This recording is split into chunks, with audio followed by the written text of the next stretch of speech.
Ladies and gentlemen, it is time to experience the enlightening wisdom of the Supreme Master Thanh Hải. Thank you, thank you.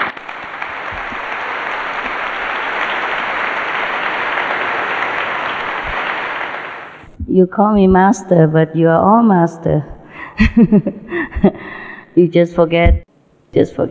When we are united, when we remember the unity of the universe, which included ourselves, then we remember that we are one with God, one with the all-pervasive intelligence.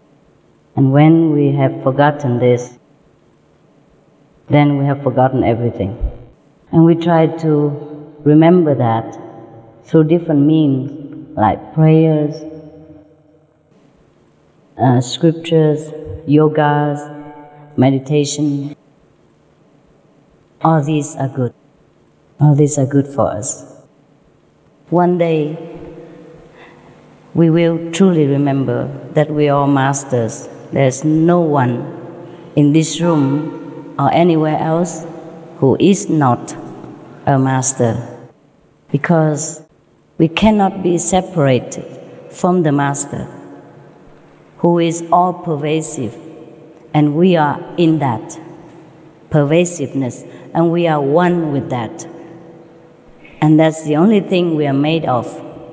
There's nothing else that made of our beings except God's essence, except the greatest things that we call truth, wisdom, God, Goddess, Buddha, name whatever you like to call this greatest being in the universe, which is even one with us, with every of us. That's why at the time of death, the so-called ourselves or the body just lay flat on the ground or anywhere and doesn't move, because that essence of all movement, of all activities, has chosen to leave that physical instrument for that time, maybe seeking another instrument for further experiencing the limitless, the vastness of this great being, which we call God, which is one with us, actually. Once we found the unity again with this all-pervasive intelligence, all-pervasive love, we call this enlightenment. We call this God realization or self-realization of attaining Buddhahood. Different countries name this intelligence, this wisdom, this greatest love by different terminology because they speak different language. Otherwise, they're just one, the oneness that encompasses all things, including ourselves. And we are never, ever separated from this oneness, even if we try. The only reason we feel separated from this oneness is because we have chosen to forget the unity so that we can re-experience again this greatness, and we can recreate ourselves again through forgetfulness, or remember again the bliss of heaven, of unity with God, which is ourselves, our greatest self. For example, many people ask me all the time, what happened when we die? I always say, I didn't die yet, so I don't know. But we could experience the feeling of death during our deepest prayers or contemplation. When we are in the deepest prayers, we will be oblivious to all the surrounding, including ourselves, and all the worries will depart from us. This is the time when the Indian yogi is called Samadhi. During this Samadhi time, we will experience oneness with God, almost like the time when we die. That's why in the Bible it is mentioned that learn to die so that you will begin to live. And a saint also say, I die daily. Whoever forsake the flesh for the spirit will find God, etc., etc. How do we forget or forsake the flesh? Every day we have so much problem of living, of survival. Every little things that we see around us, everything we encounter during our lifetime, always try to remind us that we are a physical being. We are just a mere mortal, a weak, feeble human being, helpless in front of destiny. So how can we forget this? We can. We can if we practice. We can if we know how. It is very simple. Every one of us can do this. We have children from 6 years old, even younger than that, 5. They already experience oneness with God. They experience the phenomena, feeling of forsaking the flesh and unite with the spirit, or visiting heaven while living. It's just like I'm coming to Africa to visit your beautiful country. And then tomorrow or next days, I will go back to another country or back to where my house is. It is as simple as that. We could visit heaven and go back to earth again, not by the body, but by our own essence of being. We call it the soul or the spirit, which is always one with God. The body is just like a focus point, so that the soul can pay all the attention there in order to gather some earthly experience that he wants to experience, so that he can temporarily, if the soul is a he or a she, we have to say something. Okay, she or he want to experience something in this material existence, then that soul or that part of that great beings of God has to focus on some point. Focus so much so that he can forget completely about his oneness with God. At that moment, we're born. We say we're born in the physical world and we have a body. And so long as the soul or that part of God consciousness still concentrate on this focus point of the body, or whatever body he chose to focus on, we say that that's a he, that's a she, that's a human being, or that's a what. Actually, that part of the soul, or we call individual soul, has never left the whole of God consciousness. So we have never been really born, or we have never died. But we could choose to forget completely about God, about the whole unity of ourselves, and just focus on this physical being. Then we would never experience Godhood, even though God is all over us, everywhere. But if we choose to be awakened, to remember, then we can. We can forsake our attention for a while. Don't focus on this physical being for a while. We focus back to the unity. Then we can find God. We realize that we have never left God. Then we one with God, and we are always never separated from God. So that is just the secret of the universe. It's nothing much more than ourselves, our own consciousness, make choices all the time. We choose to be a human being, then we focus on a human body. So we have experience of human life, all the sorrow, the suffering, the happiness, the adventures of the flesh, the pleasures, the pain. The moment we feel we have enough of physical experience, we want to experience something different, then we choose another choice. We might choose to be a diva, or we might even choose to experience to be a flower. That's also possible. And that's why it is born the theory of reincarnation, of transmigration into different levels of existence. But actually, we have never gone anywhere at all. Neither go up nor go down.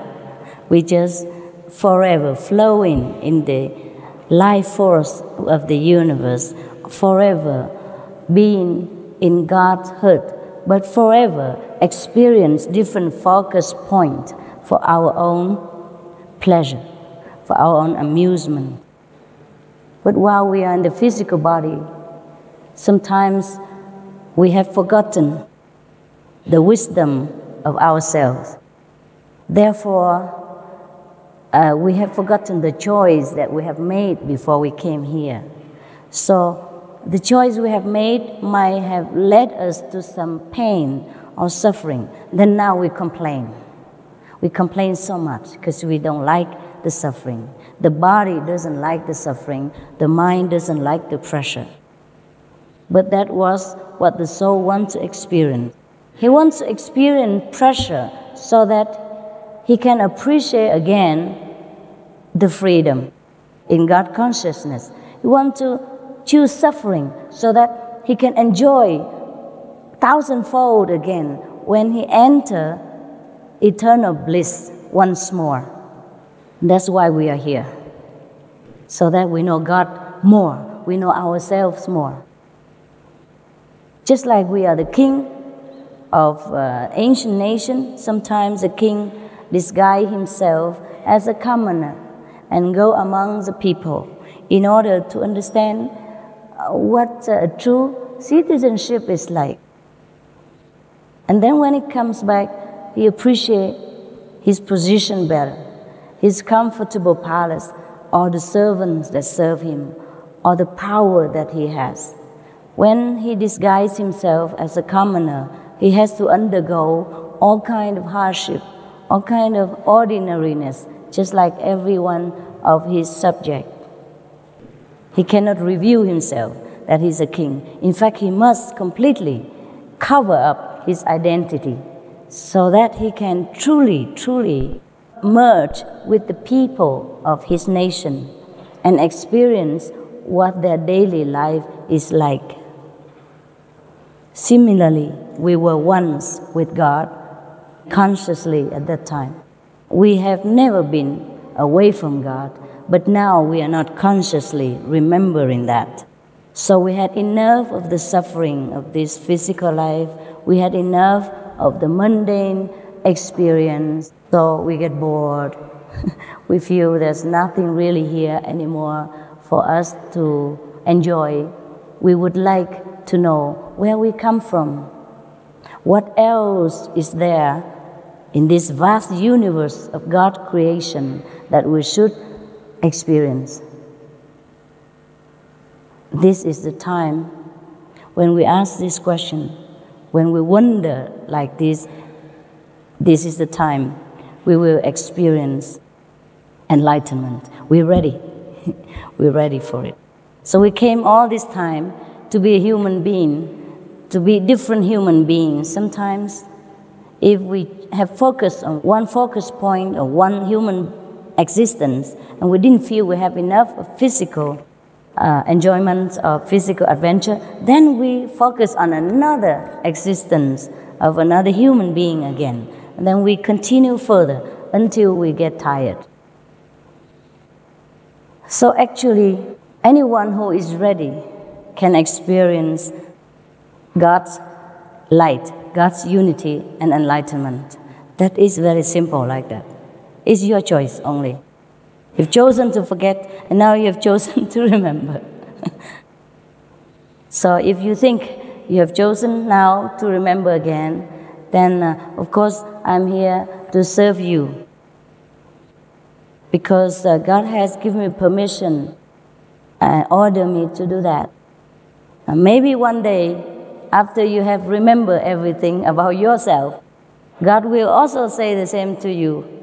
Go, my son, go, my daughter, do some service to my children or to myself, because we have never been separated from God. Remember that. Even if you don't remember, just believe me. We have nowhere to go except inside God's consciousness. We have nowhere else except in God's house right now. Everywhere He encompasses every being in this universe. All the flowers, the sun, the moon, the star, the planets, the galaxies are all inside God. There is nothing that escapes Godhood. For a conscious soul, there is no such thing as hell, but just a temporary, passing experience that he has to go through in the course of eternity, because he has chosen to experience some so-called suffering in order to grow, in order to understand happiness again. Every soul, every little part of God has chosen to walk a different path in order to experience different aspects of God. And the whole experience of all humankind or all beings made up the wholeness of God. Therefore, Jesus said, love thy neighbor, even love thy enemies, because everyone is earth. They have chosen to play that role only. There is no enemy.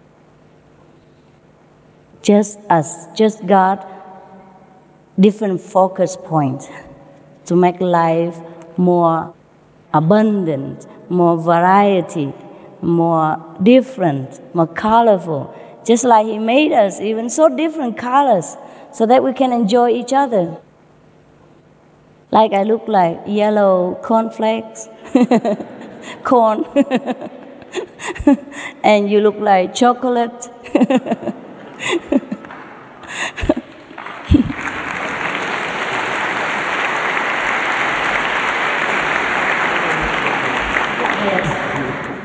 And he looked like icing, you know. Christmas icing, yes, yes, yes. Because God is colorful. Just like He made all different flowers, different colors, even fruit. From the same soil, we obtain so many different fruits and different flowers. They're all different colors. The African people chose to always wear colorful clothes because inside, I think they feel that they are very close to God. They're so happy.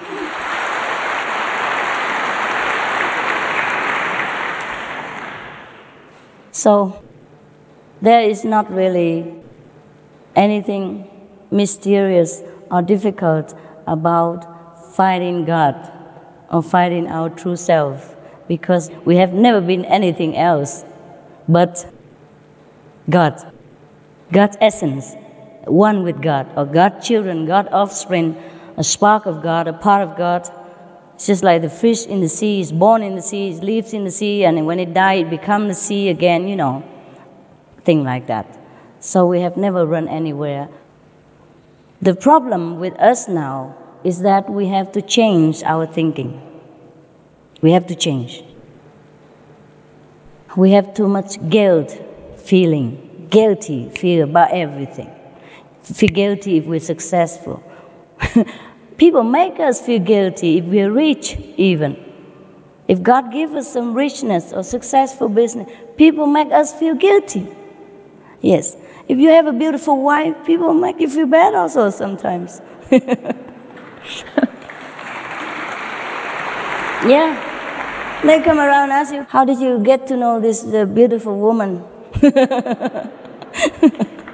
Or they will ask her, what did you see in that guy? Huh? He's so ugly. Thing like that. Yeah, it's none of their business. They make you feel bad. Yes, they make you feel guilty if you have a lot of money. They make you feel guilty if you are successful in political or business. And the whole world is feeling guilty about so many things because we have been taught that way. This doctrine is never right. So Jesus has to come. Moses has to come to set us free. Set us free not just by his sacrifice, but by the teaching, telling you that God is all-loving. Knock and it shall be opened. Ask and it shall be given unto you. But where do you knock? Yes, we couldn't even knock anymore. We're too weak. We're burdened with guilt and fear from this revenge for God. There's no such thing as revenge for God. He is revengeful. He's like us, like you and me. War God. You do something good to me or else. This is not God. Can you imagine such a God? Then we no need to worship such a small-minded, narrow person. If he is really a person, if there is a God like that, we should not worry about worshiping him. Because he's just like one of any of the power abusing people. Even in this planet, think about it. You have children, or you have wife and husband. Sometimes your wife make mistakes, your husband stray a little, you still forgive him. You still hug him and, okay, I forgive you, don't do it again. Your kids sometimes give you so much trouble because they're stubborn, they don't listen to you, they cause you headache. You still forgive them, you still love them, and give them the best love that the parents can afford. Even money, everything, sacrifice. So how would a God, the greatest father or mother of all the universe, could be revengeful, could condemn you to hell just because you're human, you don't know any better, and you make mistakes sometimes. So this kind of fear has been inflicted upon us generation after generations. That's why we find ourselves too weak now to even believe in there is a God who would even answer our prayers.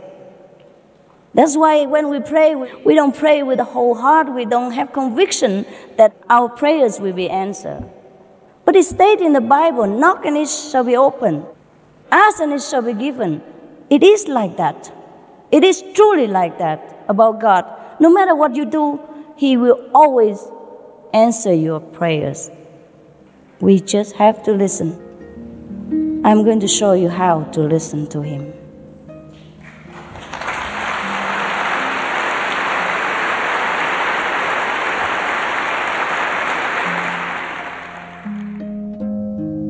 We have to change our way of thinking. We have to believe from today that God is all forgiving, all loving. Even if you don't believe God is all forgiving or loving, you believe Jesus has come here and he has sacrificed for you. And I'm going to show you that what he said is truth. I'm going to show you that really there is a God, God Father, God Mother, or Buddha, whomever you believe. Allah, even anyone that you call his name by all your love or your beauty or your faith, that is the God who is always loving, never, ever, ever criticize you, even for one fraction of the second.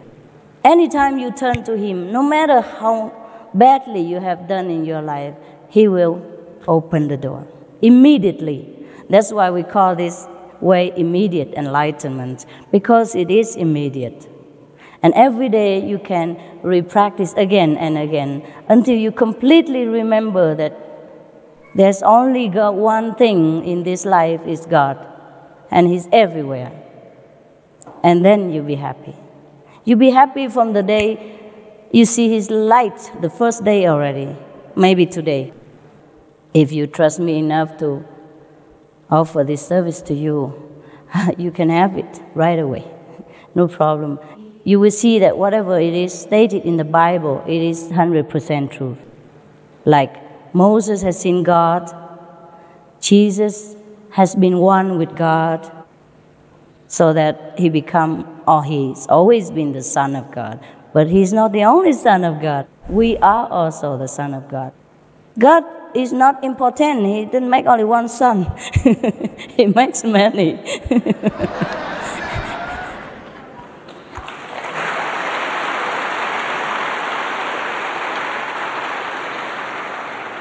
It just, Jesus has remembered. He has remembered the higher self of his connection with God. He has remembered the whole thing, and we have not remembered. That's all. There were two sons of the king. One has been wandering all over the land and has forgotten that he is a prince. The other stayed with the father and remember that he's a prince. Both are princes, yes. No difference. One day he remember, he come back, it's the same, yes. So we are the wandering sons and daughters of God. And the moment you want to go home is right there. Everything is created by thought only. For example, now we are in the physical body, so you do not understand much of the teaching of Jesus or Buddha, because it is says that whatever you ask, your Father would give to you. That means whatever you think of, whatever you wish for, will be fulfilled. But we cannot believe that, because we are so imprisoned by this physical shackle we call the body. So in order to experience the boundlessness, love, the boundlessness, the all-pervasive, unconditional, eternal love of God, we have to rise above the body. And I will show you how to do that. It's very simple. You can do that on the bus, on the airplane, in the park, anywhere. There's no condition. I will show you how in a minute. And I can show you deeper, different level of forsaking the body. If you want to go deeper, there are some things you have to know more. So it takes a couple of hours to explain to you. But the enlightenment is just seconds. The explanation takes longer. Why explanation? Because you have to do it alone at home, so you have to know everything. Yeah? So take care of yourself and be your own master. Then you don't have to call me master anymore. You call yourself master. Oh, don't even bother. We are friends. Yes. Every one of us is equal. Equal. Truly like that. Too many things from here. Slow down, please. He talks so fast. My mouth is not fast enough, because in the higher dimension, we don't even talk. We understood each other just like I'm speaking to myself in my head. The message comes through so fast, sometimes I forgot. I couldn't catch up. The reason we do not know we are one with God, and everything we wish for or remember will always be right in front of our nose, is because we are shackled in this physical body. So to rise above the body, there is a way to do that. So we can even contact Jesus, contact Buddha, contact Mohammed, whomever, the past masters who has left the physical environment and enter another dimension. So in order to see them, we enter their dimension, then we see them. It's very simple. Okay? I want to see African people the most, I come here. And I want to see English people, I go to England. There are some English people who come to my place sometimes, or some South African brother come to my place sometimes, but they're rare. See? If I want to see the whole African people, I come here. That's it. If we want to see the whole heaven or Godhood or some celestial mansion, we have to rise up to their place. And we do that by thought. Deep, deep, deep thought. I show you how to garnish your power of thought in order to get out of this gate here and enter another dimension at will, anytime. You practice and you can do that anytime, anywhere. So, why the saints say that we have to learn to die so that you begin to live? Is that because if you learn to do this deep contemplation on deep thought prayers, then we can enter the dimension of the celestial being. And it's just similar to the moment of death to many, even ordinary people. Don't have to say practitioner, yogis, or anything. Ordinary people, when their conscience is clear, their life has been perfect example of goodness, when they die, they found themselves very liberated. They found themselves all pervasive, everywhere at the same time, and nowhere that they are not. And whenever they want something, that thing just comes right in front of them. Whenever they think of somebody, that somebody will appear right in front of them. In other words, they will project themselves immediately in front of the things that they desire or the person that they want to see. That's why when we learn to die, I mean, we leave this physical body and die temporarily, we have this kind of experience too. And then we can know exactly that really whatever we want, God granted to us, what God gives to us. It's just in this physical body, we are so blind, deaf, and dumb to celestial blessing, to God's love, that we feel so helpless. We are the most helpless when we are in this physical body. It is like you are locked in a box and the key has been thrown away in the river. It's like that, so helpless. That's why we have to learn to rise above this physical prison in order to truly experience the glory of love. Then we will be so happy every day that doesn't matter where we are, doesn't matter how much we have or not have, we will be always contented, always happy. That's why Jesus did not move in the face of death. He said, Father, how much you have glorified me. He accepted the crucifixion. He did not run away. He could have. He could have, anytime. A man of that power and knowledge, he can do anything. But he did not want to. Why should he run away from something that he knows can only make him feel more glorified, more happy, more liberated? Why should he feel attached to this little prison when he knows the vastness of heaven? Why should he be attached to relatives and friends of this physical dimension when he knows that he could see the Father in heaven and he knows all of the brothers and sisters or the relatives and friends are all one with him in the end anyhow? That is true liberation. There is no freedom compared to this freedom in God realization. That is the only true freedom that we should search for.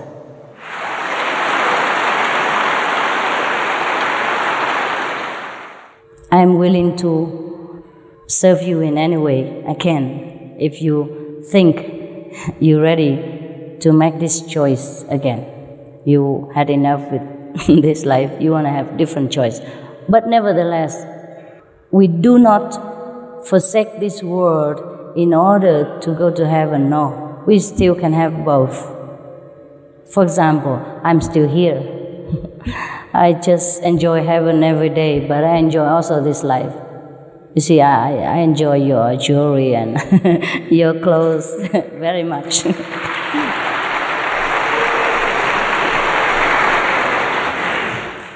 Sometimes people who are spiritual, if they choose to be successful also in this life, they can also be successful. Different masters have chosen different ways to demonstrate the love of God. Some master has chosen the way of complete renunciation, like Jesus, like Buddha. But some master has chosen to make use of the gift of God, or God has ordained them to do this. It depends on God's will, whether you should be very rich materially as well as spiritually in this life, or you just be rich materially and not spiritually, or just spiritually and not materially. Everyone has to walk different paths, but we are walking home toward God's dimension. And this is what we are here for. In case you ask me what's the purpose of human being, that's what it is. And thank you very much for your attention. If you have any more questions, I'd be pleased to answer. Then I can show you how to remember God.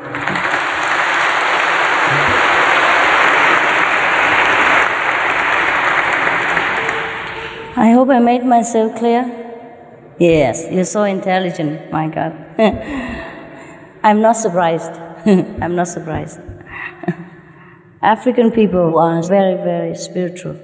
They're very much more contact with nature, very spiritual. Dear Master, what is the benefit of following a master? Is it not perhaps a better prospect to be self-determined and to follow one's own path to enlightenment and to sort out one's own karma? Actually, in a way of speaking, you call me master, but I told you already, I'm going to remind you that you are the master. That's all there is.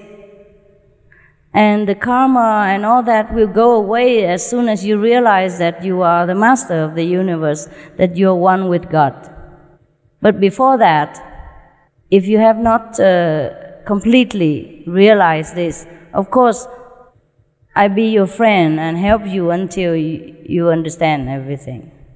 And you can call me master or you follow me. You don't have to follow me because I'm not here in Africa forever.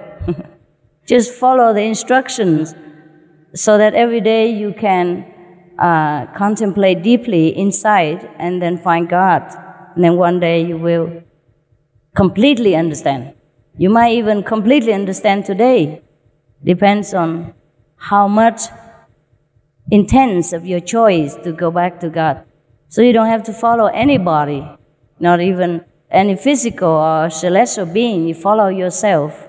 I'm just showing you how, showing you some instructions so that you, because it's not that you don't know, you have forgotten. Because we live in this world, we're so busy with the survivals and everything try to bury us under these worries and suffering and then make us so busy and perplexed that we have forgotten. So I have already got out of the mud. I can pull a rope and get you out and then bath you again, and you become just like me again, all clean, beautiful. How can you explain Adam and Eve? Should I explain about them? Look at yourself and you know. Look at ourselves.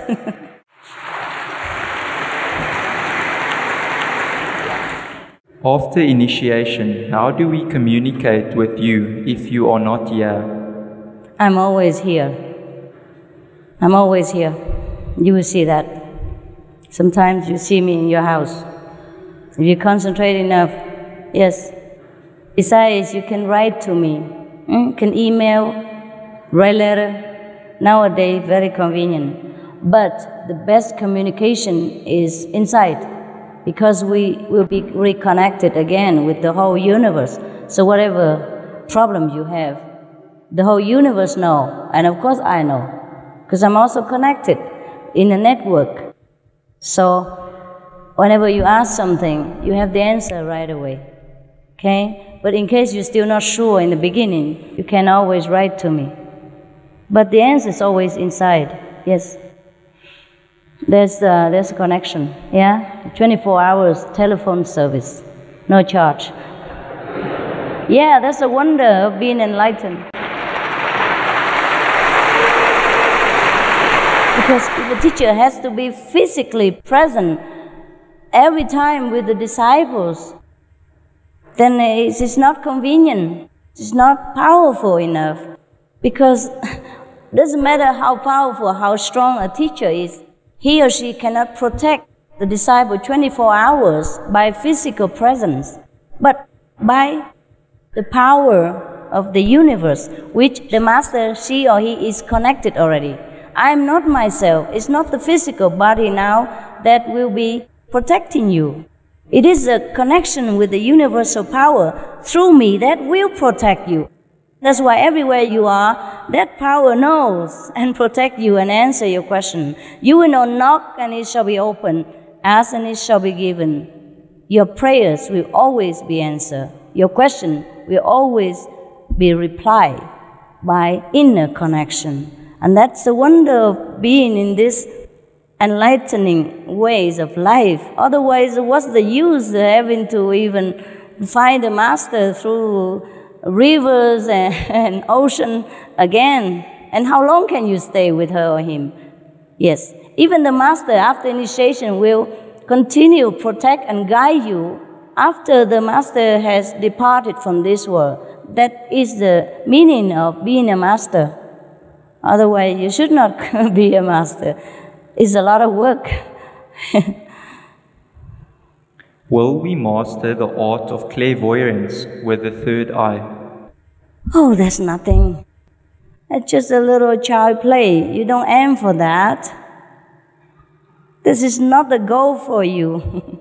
Of course you will see things. You see everything. But you see the whole universe. Not just a little thing here and there. Not just your future and your past. You will master the whole life force. You will master the whole universe. That is the goal. I want to understand the Bible. Is that it? Yes. Well, then study it. Read it. Yes, I know. It is difficult to understand because a lot of stories and terminologies in there are kind of mystical. Yes, unless we have the same level of consciousness, we find it very difficult to understand. So just get enlightened, yeah? Stay around and I show you how to enter into the true experience of the Bibles. Because the Bibles, many are recorded of the experience, enlightened experience of the past practitioners, spiritual practitioners. Yes? It's like, for example, Jesus, when he meditated 40 days in the desert, of course he communicated with God. Yeah. And the devil also came to him and tempted him with the power of the three words. You understand what the three words is? It's very big. This word is already big enough. If somebody come and offer you to be the king of this whole world, will you like it? Of course you do already. And he's offered to be king of the three words. Above this word, another two words. But that's as far as the devil can rhyme, so he can only offer three words. And he say, get out of my sight. That's what Jesus say. I mean, get lost. This kind of experience. I'm sorry, we couldn't even see the devil even if we want to. Because we are not able to see with the spirit yet. So in order to understand what Jesus have experienced, even to say to the devil, get lost, we have to study what Jesus has teach us. Walk his way. Meditate like him. Go in the closet, mean meditate, mean pray in silence. Pray properly. Let your eyes be single so that your whole body will be full of light. I will show you how to make your eyes single, how to find that single eye here so that you can see heaven. You can see the truth life, which is cheated on us because of all this physical appearance. We are cheated. We did not see the true life. But we can if we use the true eye. Then that's why I came here. I will show you later.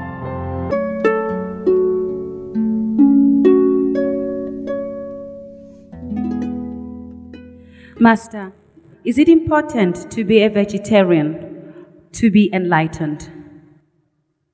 It is important. It is important. Because first of all, we have to practice love in order to beget love.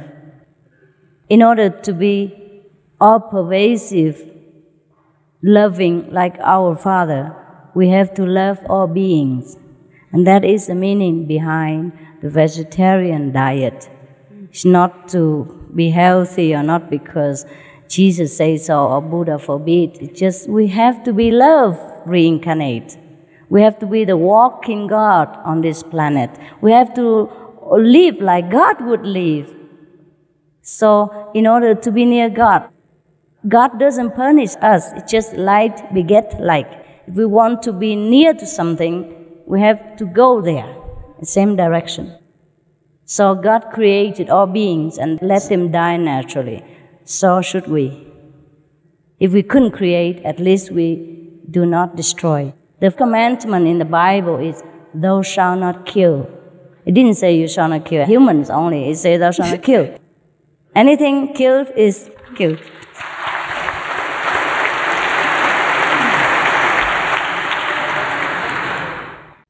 What is your opinion on spiritual healers?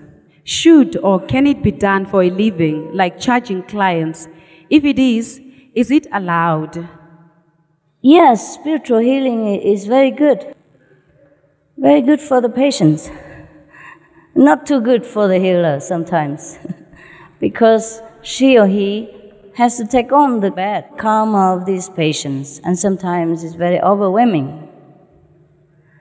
Because spiritual healing is just one of the levels of God consciousness, yes? If we arrive there, we can heal people. Yeah, these people are very spiritually strong in order to heal people. Spiritual healers are very strong in their spirit. But in order to heal without healing, like Jesus did, we can go a little higher, much higher. Then we heal, you don't have to lay hands on people. Just like when somebody touched Jesus' garment and she just healed. And she thanks him. He said, no, it's your faith that heals you. He never claimed because he knows it's the Father. And he said, it's not me who do it, it's my Father. And that is the highest level of spiritual healing. Yes, we could be in many different levels. So it depends on where you are. The greatest spiritual healers don't heal. They just get healed. If it is God's will for that person to be healed through you, he just get healed. The master, or for example, Jesus, he didn't do anything. Yes, that's why he never claimed credit. Yes, true master is like that. Very humble. How do you teach your children this way of life without being ridiculed in everyday life? Yeah. I told you, people ridicule you even if you have a beautiful boyfriend or wife. So why are you scared? Huh? This life has been led in the wrong direction for a long time. That's why we are what we are now. So if we could not change the whole world, at least we change ourselves, change our environment, change whomever we can influence. If our children want to lead, to go this way, it's our duty to lead them, no matter whoever says. You have to walk the way of Jesus. People stone him, curse him, label him, crucify him. Did he give up his way? No. So, we are Christian, we are whomever, we walk the way of God. All right? And we have to be an example to other beings. We cannot follow them because they're erring already. They're mistaken. You must be the torchbearer. You must change. And somebody else might change also. They might not accept at first, but they come home and think about it. Oh, this way seems to be better. And then later they say, oh, it is definitely better. Okay, I follow. See? That's why we still follow Jesus now. 2,000 years later, because that's the only way to live our life.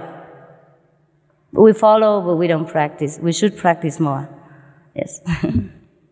Is God within us? Is the subconscious mind? If not, what is it exactly? Yeah, God is within us. It's a consciousness. God also without us. God's everywhere. God is yourself. I want to feel the power of God, but I don't know how. Can you help me? I want to be strong and faithful. Yeah, only when you see God, then you can be strong and faithful. You cannot believe something you don't see. I'm sorry. I show you how to see God, then you can believe Him. All right? God is light. God is the love you will feel during the contact with Him, during your meditation, during the time that you reserve for Him.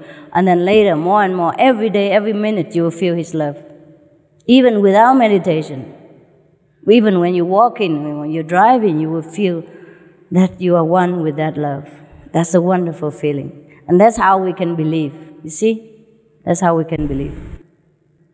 How do you see that God is with you? And when do you feel that the Holy Spirit is with you? I feel it all the time. How do I know? How do you see? What I see, I cannot tell you, but I can show you, that you can see the same. Yeah? Because what I drink, you don't know. What I drink, you cannot taste. What I eat, you cannot feel full. But I can offer you the same meal, same juice, then you can understand. Yes? I wish God is a physical flower, I can show you. But God also in the flowers. God is in here. You can see this is the physical manifestation of God's beauty. This is a physical manifestation of God's beings. Yours are the physical manifestation of God. So if you want to feel the physical aspect of God, then touch your neighbor, hug him, kiss her. That is God in physical realm. But if you want to see God in an abstract form, in light, in splendor, in heaven, then I have to show you in an abstract way. You understand? There are two ways, abstract and physical. Physical, you see already. Abstract, I show you. Yeah? Later, when we have time together and sit quietly, I show you. I will tell you what to do and where to see God. It's very quick. Yeah? How do I know? If I love somebody, do I know? If I sit here in Africa, do I know? To know God is like that. Very, very clear. There's no mistake about it. I just can only show you by yourself. But I cannot show you in physical because this is a different aspect of life. Okay? Yes. Master, I ask you to show us what is the right way of praying. Yes, I'll do that. I'll do that. That will take a couple of hours of explanation. But the enlightenment is fast, and you can experience every day the same, or higher and higher. I'm here only for the one who's ready. How different is spirituality from your method? Is God with us or a part of us? How or what will our experience be during our initiation? You see God. You see the aspect of God, which is light, which is different like melodies of the universe. The way he speaks to you is not in human language. He speaks in a melodious voice, like the sound of water. It's mentioned in the Bible that he speaks like thunder, like the sound of many waters. This you will experience, and more, because the Bible don't record everything. You have too much experience. You can write 1,000 books, never enough. So one Bible is not enough. But at least there's some reference. Like Moses see God as big flame, yeah. St. John enter the third heaven and hear the trumpet, things like that, etc., etc. You will experience. You will know it. You will know it. This is not something we can describe in language, really. You just know it when God's presence is near, or when you contact, when you remember again. He's always near, just remember, yeah. The world is in a crisis today. Wars, pollution, disease, etc.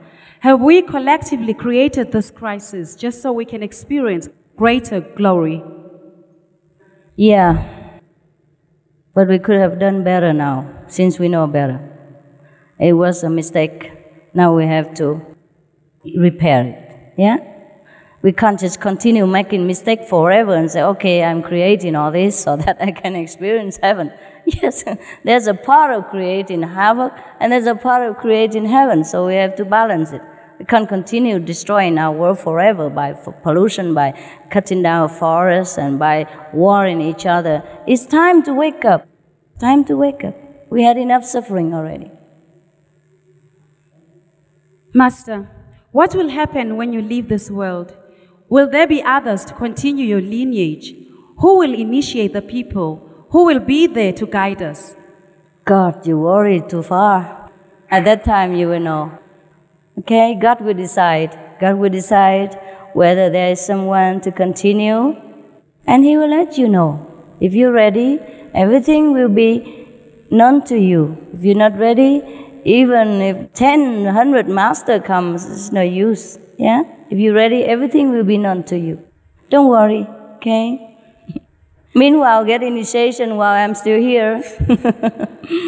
The master died, but the spirit doesn't die. So you continue to be guided until you finish the journey. Yeah? Whoever are initiated by one master will continue with that. Doesn't matter if the master passed away. And the new one will come if God decides so. Yeah? In the Bible, it is written, repent from your sins, then your prayers will be answered. My question is, how will God answer the prayer of a sinner? Your question is a little bit less complete than it should be. And this is the part when God talked to the people who kills a lot of animals for offering. So he say, who told you to kill all these sheep and bullocks to make offering to me? Your hands are full of blood. You should stop the killing of the innocents. Otherwise, when you pray, I will not answer. When you request, I will turn my head away. So that is in that section. So actually in the Bible, it mentioned also that we should not even kill to make offering, let alone to eat. Yeah, because God created them for our pleasure, not to kill. Anyhow, if we repent, of course that means repent doesn't mean we should feel guilty about what we did. Okay, we did what we did, it's a part of the game. It's part of our process of knowing God. So now we have created enough of non-God actions. So now is the time to return to godly action. So once we make this decision to stop of the ungodly action and return to godly action, at that time, God gives us the answer right away, like today. Doesn't matter how many people committed sins or whatever you did, you don't have to tell me. At the time you sit down for initiation, God will come to you, all the same. So that means if you repent your sins, mean you don't do it again, God will appear to you. He will today. If you sit down for a while later. In fact, some of you already experienced light here. Is that not so true? Can you raise your hand if you have? Thank you. My God, aren't you spiritual? Thanks so much. See, first time in Africa, I told you, God is indiscriminating. He loves every one of us. As soon as you want Him, as soon as you sincerely yearn for Him, He's there. Even you don't meditate yet, even I didn't even show you yet. See, God is all love, nothing else. Don't fear God ever. He always loves us. As long as we want Him, He comes. He loves us. He blesses us. He graces us with all things in life, this and after. Should we kill insects, flies, cockroaches, fleas, etc.? It's better to make your house clean and do some prevention outside the house so that the smell, they don't come near. So you don't have to actually kill them, all right? Because God doesn't punish, but your conscience feel bad. When you kill something, you feel, oh my God, he's so little, so helpless. And I kill him just like that. Even though you don't feel it much, your conscience will awake at night sometime and feel something biting you, and that's the ants. Or the cockroach coming reminding you, maybe you shouldn't have done that. Yes. Can you explain what are dreams or dreaming? Okay. There are three kinds of dreams.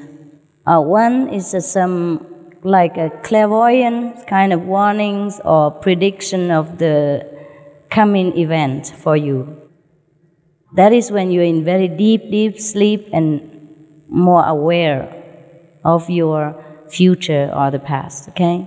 Another kind of dream is that whatever you wish in the daytime or you think of much in the daytime before you sleep, it will appear in your dream.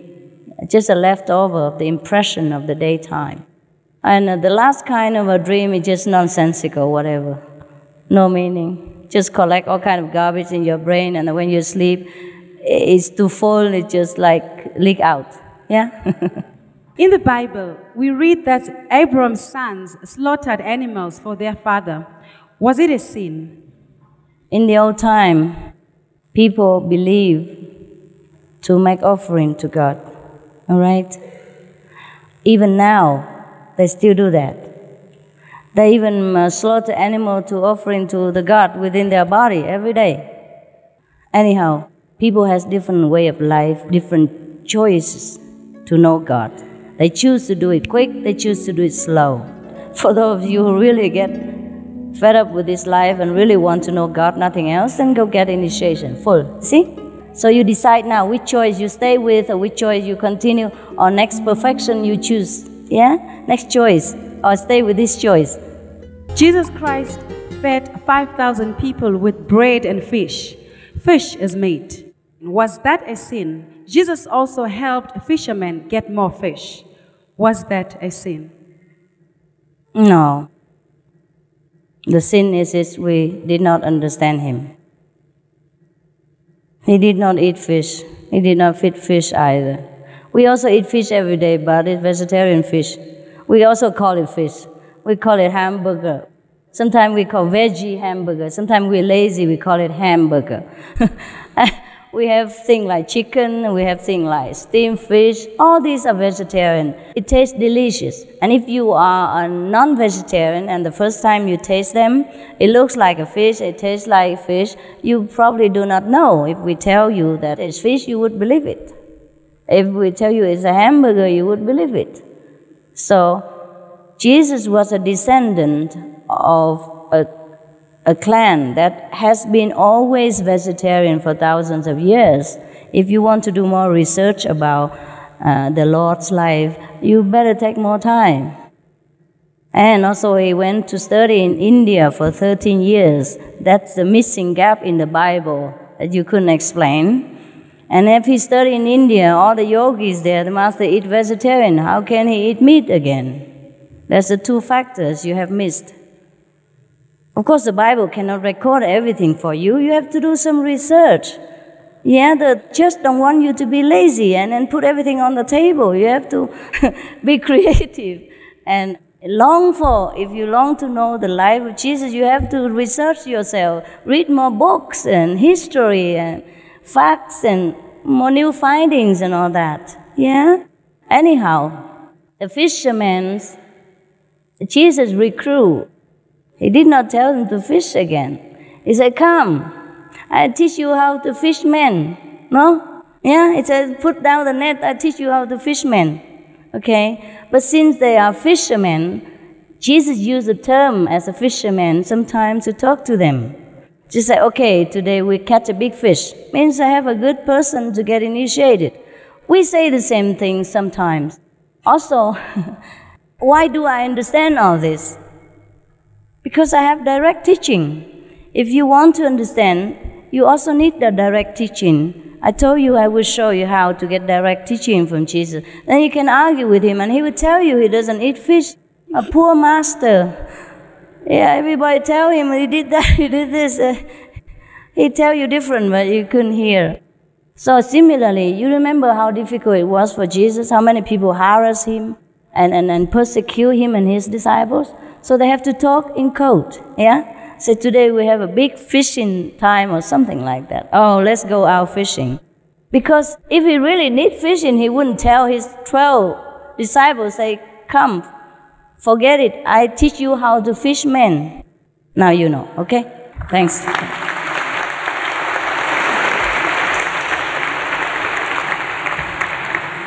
The Lord did not eat anything that caused suffering to other beings. He would not. He was a very humble man.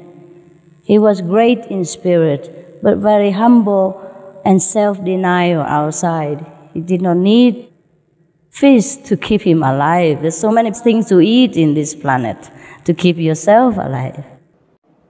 What is your opinion about the apostles? Where is heaven? Is it part of this universe? The apostles? They were Jesus' closest disciple to spread his message when he's not there. Give people initiation, explain how to meditate and all that. Yeah. And heaven is not a part of the universe. Heaven is our own creation, our own attitude. For example, when you're happy, you're in love, you feel you're in heaven. No matter where you are, you have a little hurt, you're happy. And when you're sad, when somebody threatens you, when you're under pressure, you live in a palace, you feel like hell. So if we are in contact with God, every day we feel like heaven. That's why we say heaven can hear and now. Lo and behold, the kingdom of God is at hand. It's not far. Yeah. Dear Master, should we devote our lives to serving the poor or sick, or would we be interfering with their choice or karma? No. We should devote our life anytime we can and devote anything we can to help our brothers and sisters, be it spiritual or material. Yes, we are one. If he's hungry, you are hungry.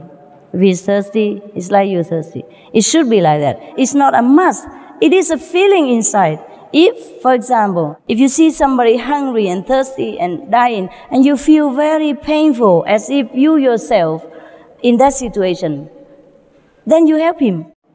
That is a measurement of your love, of your level of compassion. It's not a must. It's not a precept to follow. It is a feeling in your heart. If you know, you feel you should help that person, that means you have love in your heart and you should be happy. That's the only reward, that knowing that you have love and you should do it. Yes. No, thank you.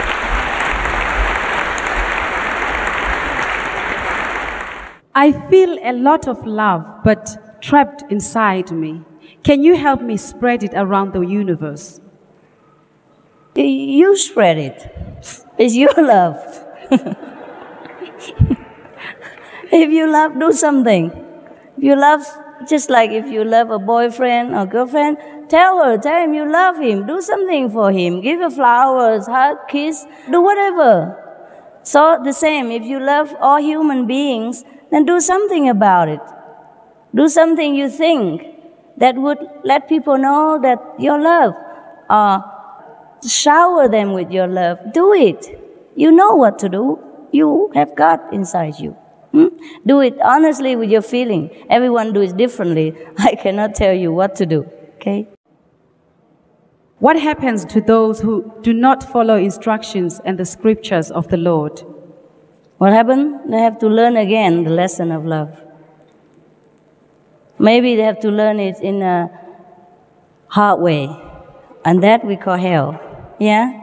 He has to go through also suffering in order to understand that the suffering is no good and that he not do it again.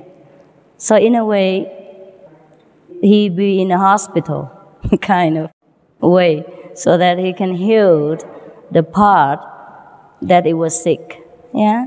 Anyone who inflicts suffering upon someone else, he's sick somewhere in his spiritual being. So after he get healed, he become whole again. Yeah? That's just a way people chose to live their life that leads to different consequences. That's why in the Bible it tells you, whatever you sow, so shall you reap. Judge not, so that you will not be judged. If we don't want to reap the bad consequence of the future, then we have to sow good seed right now. See? That's why the Bible gives you guidance like, okay, shall not kill, shall not commit lie, shall not steal, things like that. And make it guidance to our lives so that we reap the better fruit for the future.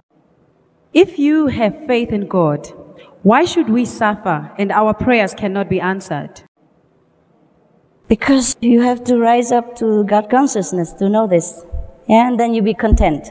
Even when you come back to this physical life, after you have seen how much God loves us, through the spiritual knowledge, you come back to this life, you don't complain no more. You know everything, why this happened, why that happened. Everything is for our best benefit. We will be always grateful every day, okay? You have to know God first, yes. Yeah. How important is 10% of whatever you earn important to God? It is important because you love. It's your love. It's not the 10%. It's the love that goes with it. It's the love to share whatever you have with other people who are less fortunate. That's important. When one raises above the physical body, how would it be possible to differentiate true situation from, e.g., hallucination? Yes, there is a way to differentiate. I will teach you at the time of initiation. But only people who want to go deeply into the spiritual dimensions should learn much about all these things. So we have to show you the way to protect yourself. Yeah?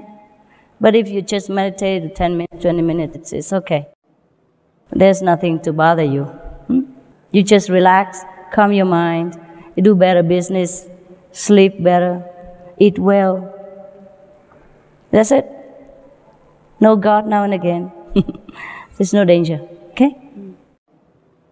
Is it necessary to attend church every Sunday so as to be reminded, or one can still remember oneself by communicating with God by heart? By heart, yeah, if you can.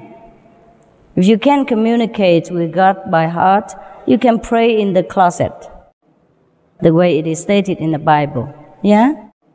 The church come after Jesus. The church is an organization that gather people who have faith in God and who want to pray together. It's similar to like our group. Every Sunday we gather together in one place. It could be called church too, but we call it a meditation center. And we meditate the whole day that day, just to remember God intensively, more than other days, because we're always busy every day. So that's the meaning of really going to the church every day, to get more communication, deep communication with our true self, with God.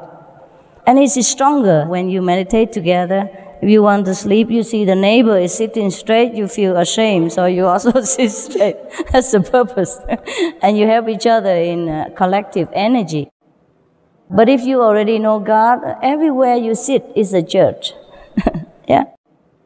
You should go to church every day inside, not just Sunday. I want to know, where is the true secret of God? And being a vegetarian, can I smoke marijuana? I know what you try to say, yeah. Anyhow, where is the true secret of God? That you have to find out. I will show you how to find out, but you have to find yourself. Yeah? I can't explain God in the physical terms. The more I explain, the more I mislead you. Yeah, I can show you God. That's all I can do. And marijuana, as far as I'm concerned, is not really necessary for your vegetarian diet. So do not include it in there. It's not a very conducive vegetable to your meditation. So please refrain from using it. All right? He also wants to know if he can eat marijuana then. You're so hungry. My God. So much vegetable. You don't have enough? I advise you to eat tofu, okay?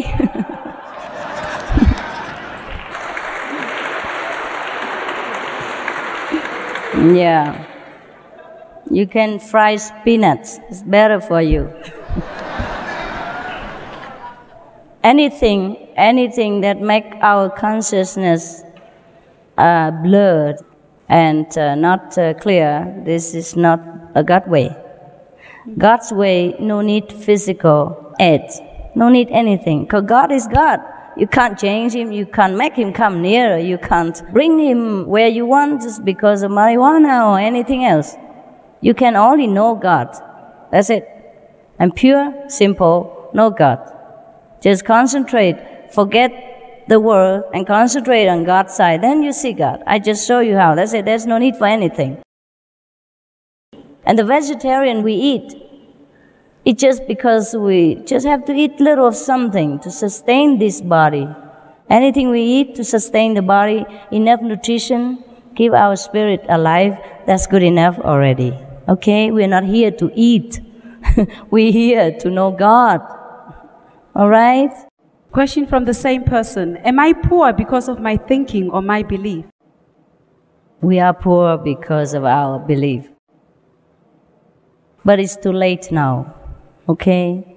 Our planet has been led into believing that we've been sinful and we've been punished for our sin and all that stuff, and so we should live a rich life here. But before this era, we have a golden era. Have you heard about it, right? In the golden age, right? Long ago. Okay. In that age, people know God, believe in God, because they see God, they feel God's love. And at that time, there was no teaching such as a revengeful God, jealous God, or there's no such teaching as hell, because everywhere was heaven.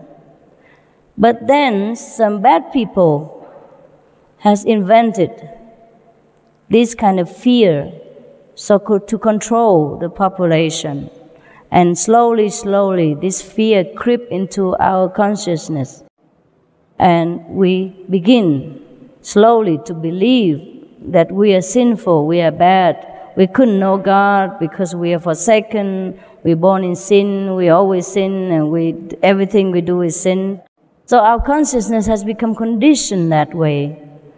That's why we also fail in our business. We became poorer, we became deprived of many comforts, including material ones. But it's a little too late now to change drastically. The whole consciousness of the planet have been ingrained into this way of thinking. But it's not too late for you. If you're ready to change it today. Believe what I tell you and experience the love of God within you every day. Then you will see how your life changed. You will know God is really love, and whatever you ask for is already there. Okay? What is the difference between your way of meditation and talking or praying in tongues? Because it is said that talking in tongues is talking to God. How true is that? Both are true. Different levels of understanding about God. Yeah? Okay. In our ways, we don't talk even. We don't even talk with the mouth or the tongue. We don't use anything of the physical instruments. We go direct to heaven, enjoy the carefree life without this physical body. Yeah? And God doesn't speak to us in the human language. He does also sometimes. But we don't speak it out loud, or we don't need to do anything. We just communicate. And we understand in a godly way, celestial way, which is a silent way. Dear Master, what are your hardships that you have experienced in your walks of life? Please share with me. Wow. I do not consider really anything a hardship, even though in those moments I do complain, or like all of us, I complain. I say, why? I don't like it. But of course I know it is good for me. Yeah? Any hardship would strengthen our spirit and determination to find God, to let us know that as long as we still cling to this physical, ephemeral existence, we always will encounter hardship. There's no hardship in heaven. So whenever we leave this body during meditation or deep contemplation, go to heaven, we experience all bliss and beauty. And then when we come back even to this physical body, still some blessing left over so that our life become even smoother and better. So even hardship is just a blessing in disguise. Yeah, no problem. I can write a book about hardship, but why? I'd rather write a book about the blessing that I enjoy. Dear Master, thank you for your wisdom. How would you choose a successor to continue your physical work here after you leave us? I haven't decided yet. That is up to God to decide. When the time comes, the Lord will let me know. Yeah? And I'll let you know. Maybe. Or you have to find out yourself. Yeah? Okay, if I have one, I will write it down, okay? Name, place, date of birth, then you can identify him. He probably have a nose in the middle, 2 ears. You can find him or her, whatever. But I haven't decided yet. Okay, I haven't found one yet. Sorry, you hurry up. And maybe God tell you that, okay, you are the successor. And then you tell me, huh? Dear Master, tarot cards, auras, Reiki, healing, is this bad, even if it's done for the benefit of others? No, it's not bad. I told you everything's different levels of understanding about God. Yeah? The nurse is not bad. The doctor is not good. They're just working in different ways. Yeah? different job. But if you want to be a doctor, then you have to stop being a nurse and study more. That's what it is, all right?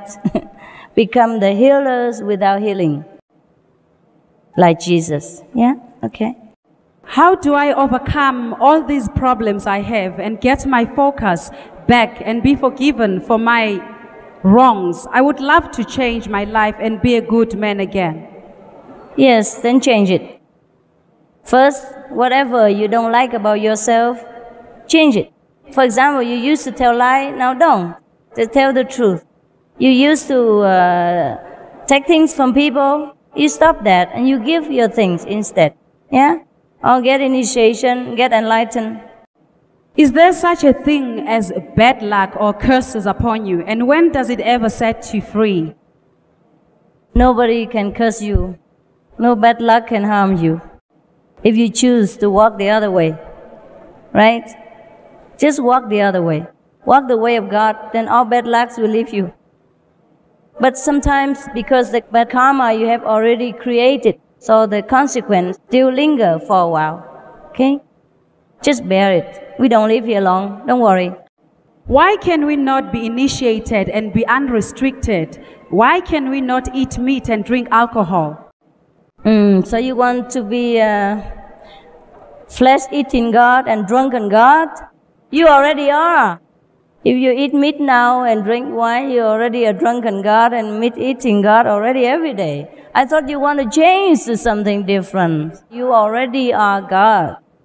But if you want to change to a higher level of yourself, then have to live a little of these lower kind of substitutes to find a more noble, higher intoxication in the love of God and more refreshment in the flesh of Jesus, the spiritual flesh of Jesus. There are many religions such as Christianity and traditional African religion. Which is the right religion for Africa? Also, by practicing other religions, does that anger our ancestors? No, no. Every religion is good for Africa if you believe in it, all right? I'm just showing you the way to truly contact the source of your religion. There's only one God, and people find different ways to go to Him. It's just sometimes they get lost in the maze, so I'm here to show them where to go the shortest way. Yeah, I don't come here to change your religions. And your ancestors will never be angry with you because they will be liberated through your enlightenment, through your blessing. Thank you for coming to South Africa and bringing your love and peace to our people. I hope that your endearment is passed on to our people in South Africa. I hope so too. Thanks so much for your love. I think so. The South African people are so enlightened, so intelligent. I think we understand each other perfectly. Yes. Everything is free. Please tell us who sponsors you. I earn my money. I'm a designer, don't you know? Oh, you see, we didn't bring all my creation here, but you could see some in the picture. I design jewelry, design clothes. I don't wear my own today. I wear yours in respect of your country.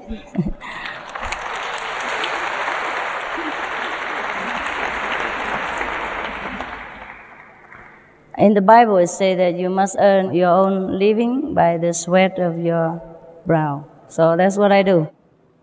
Yeah?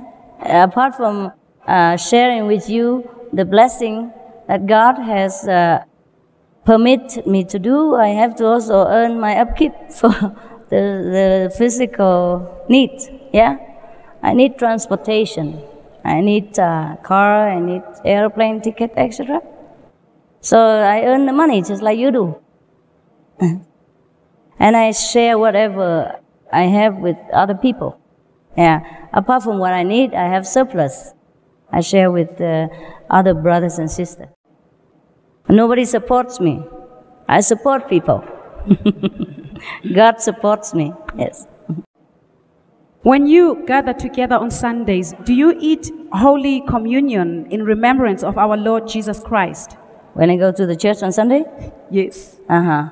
Yes, I do eat the communion bread, but the one you could not see.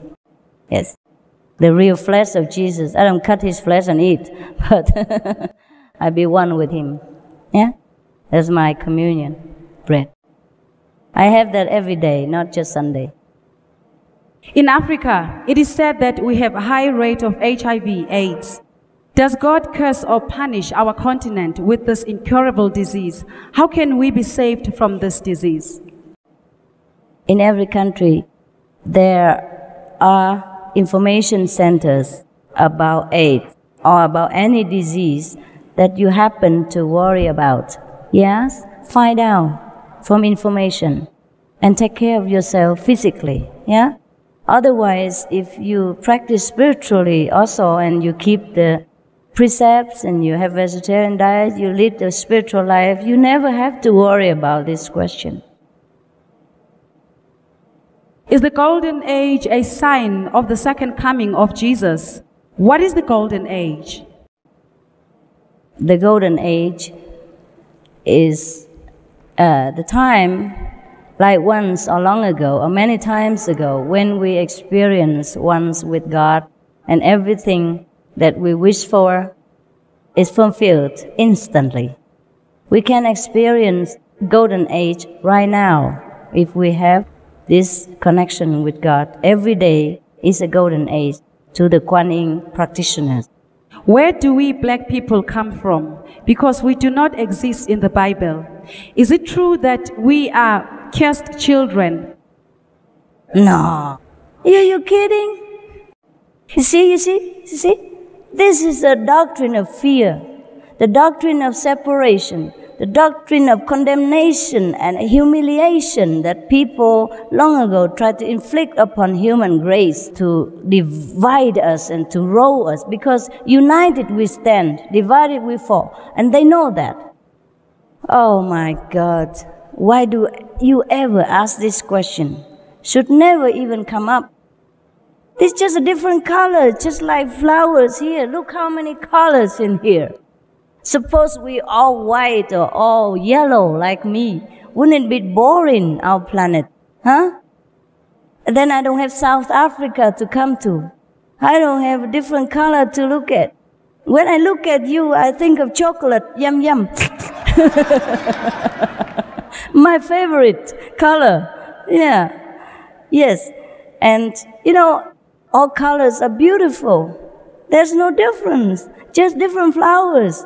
I don't know why this question even come up, but I know why, as I explained already. This is the trap, this is the tricks of the bad ones, who try to get power over people. Not only they try to divide us from God, make God a fearsome person of beings, as revengeful and of punishing God, but they even divide us people as a whole, as a human race.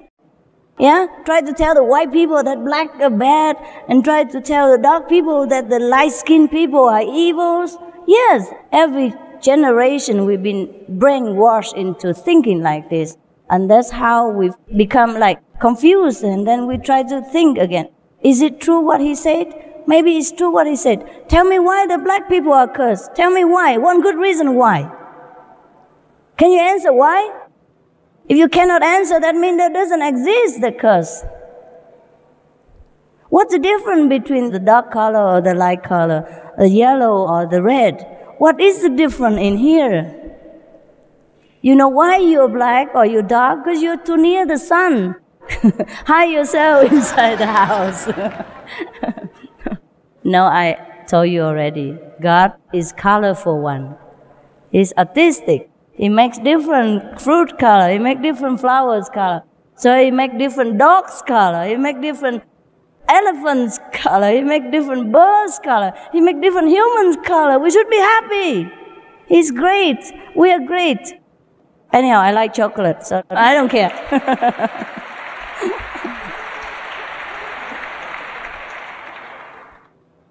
Should never ever think like this, huh?